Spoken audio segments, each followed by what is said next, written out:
नमस्कार, हामी कक्षा 5 मा अध्ययन गर्ने विद्यार्थी हौ।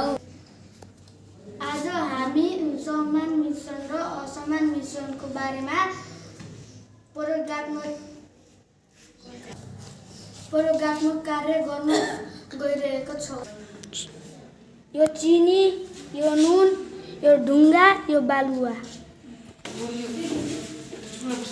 चिनी र पानी।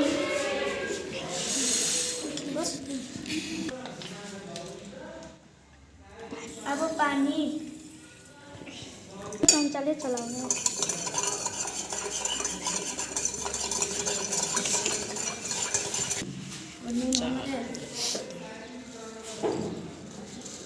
नुन नुन अब पानी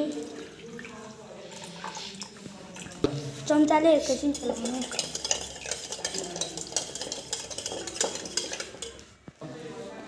अब बालुवा, अब पानी चम्चाले अब घोल्ने। बोला। चिनी र पानीको घोल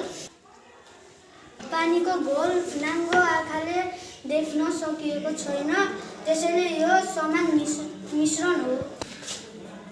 नुन र पानीको घोलमा देख्न सकेको छैन, नाङ्गो आँखाले यो नुन पानीको घोल यो नाङ्गो आँखाले देखिन सकेको छैन, त्यसैले यो समान मिश्रण हो। यो बालुवा र पानी यो नाङ्गो आँखाले देखिन सकेको छ, त्यसैले यो असमान मिश्रण हो। भाइ बहिनीहरू, समान मिश्रण भनेको के हो ल भन त?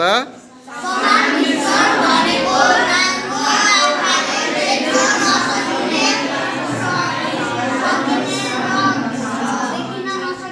भाइ बहिनीहरू, आज असमान मिश्रण भनेको के रहेछ? प्रयोगात्मक कार्यबाट के थाहा पायो तिमीहरूले?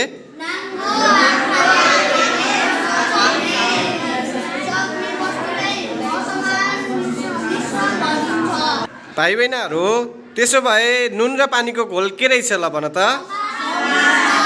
चिनी र पानीको घोल, बालुवा र पानीको घोल,